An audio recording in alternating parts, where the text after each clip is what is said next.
Hallelujah.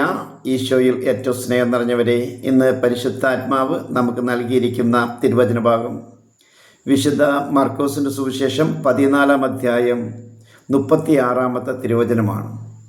ദൈവത്തിൻ്റെ ജീവിക്കുന്ന വചനം ഇപ്രകാരം വെളിപ്പെടുത്തിയിരിക്കുകയാണ്. അവൻ പറഞ്ഞു, ആബാ പിതാവേ, എല്ലാം അങ്ങേക്ക് സാധ്യമാണ്.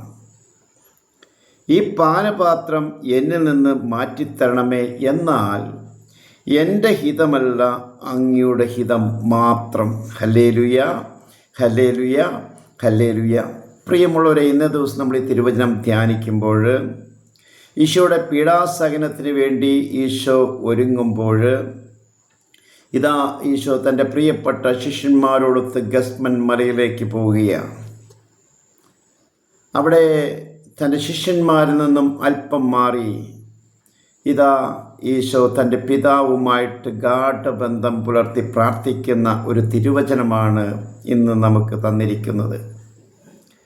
തിരുവചനത്തിലൂടെ ഈശോ പറയുന്നൊരു കാര്യം ഇതാണ്: പിതാവേ, സാധ്യമെങ്കിൽ ഈ പാനപാത്രം എന്നിൽ നിന്ന് അകറ്റിത്തരണമേ, എങ്കിലും എൻ്റെ ഹിതമല്ല, അങ്ങയുടെ ഹിതം മാത്രം. ഈശോയ്ക്കറിയാം എല്ലാം അവിടത്തേക്ക് സാധ്യമാണ്, പിതാവിന് അസാധ്യമായിട്ടൊന്നുമില്ല. പക്ഷേ ഈശോയുടെ ബലിയർപ്പണം കൂടാതെ ഈ ലോകത്ത് നിത്യരക്ഷ, നിത്യജീവൻ, വീണ്ടെടുപ്പ്, പാപപരിഹാര ബലി സാധ്യമാകാതെ പോകുകയാണെങ്കിൽ കർത്താവേ, ഈ പിതാവേ, അവിടുത്തെ ഇഷ്ടം എന്താണെന്ന് വെച്ചാൽ അത് നിറവേറട്ടെ. എന്നിലൂടെയുള്ള ബലി പൂർത്തീകരിക്കാതെ മാനുകുലത്തെ നേടിയെടുക്കാൻ സാധിക്കുന്നില്ലെങ്കിൽ ആ ബലിയർപ്പണം നടന്നുകൊട്ടെ എന്നാണ് ഈശോ ഇവിടെ പറയുന്നത്.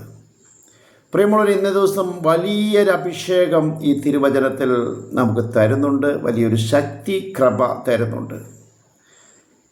ഇന്ന് ഈ വചനം കേൾക്കുന്ന എൻ്റെ പ്രിയപ്പെട്ട ദൈവമക്കളെ, ഇന്ന് നിങ്ങളിൽ ആർക്കെങ്കിലും വലിയ രോഗാവസ്ഥയിലാണോ, കടബാധയിലാണോ, പ്രതിസന്ധിയിലാണോ, കുടുംബസമാധാനം നഷ്ടപ്പെട്ടിരിക്കുന്ന അവസ്ഥ എന്തുമായിക്കോട്ടെ, ഈശോയോട് പറ. ഈശോ പിതാവുമായിട്ട് ഗാഢബന്ധം പുലർത്തിയതുപോലെ നമ്മളും ഈശോയുമായിട്ട് ഗാഢബന്ധം പുലർത്തണം. ഈശോയോട് പറയണം, ഈശോയെ, എല്ലാം അങ്ങേക്ക് സാധ്യമാണ്. സാധ്യമെങ്കിൽ ഈ അവസ്ഥ എന്നിൽ നിന്ന് മാറ്റിത്തരണമേ. ഇനി അഥവാ സൗഖ്യം പ്രാപിക്കാത്ത ഏതെങ്കിലും മേഖലയുണ്ടെങ്കിൽ അതും ഈശോയ്ക്ക് വിട്ടുകൊടുക്കണം. അതല്ലേ ഈശോ പിതാവുമായിട്ട് പ്രാർത്ഥിച്ചത്? അതുപോലെ പ്രാർത്ഥിക്കുമ്പോൾ വലിയൊരു അഭിഷേകം നമ്മുടെ ജീവിതത്തിലേക്ക് കടന്നു വരും, വലിയൊരു സമാധാനം കടന്നു വരും. പ്രിയമുള്ള ഇന്ന് ലോകം മുഴുവൻ പരിശുദ്ധ കുർബാനയിലെ ദിവ്യാനുഷ്ഠ യോഗ്യത നമുക്ക് സ്വീകരിക്കുകയും ചെയ്യാം. നല്ല ദിവസം ആശംസിക്കുന്നു. ആമേൻ.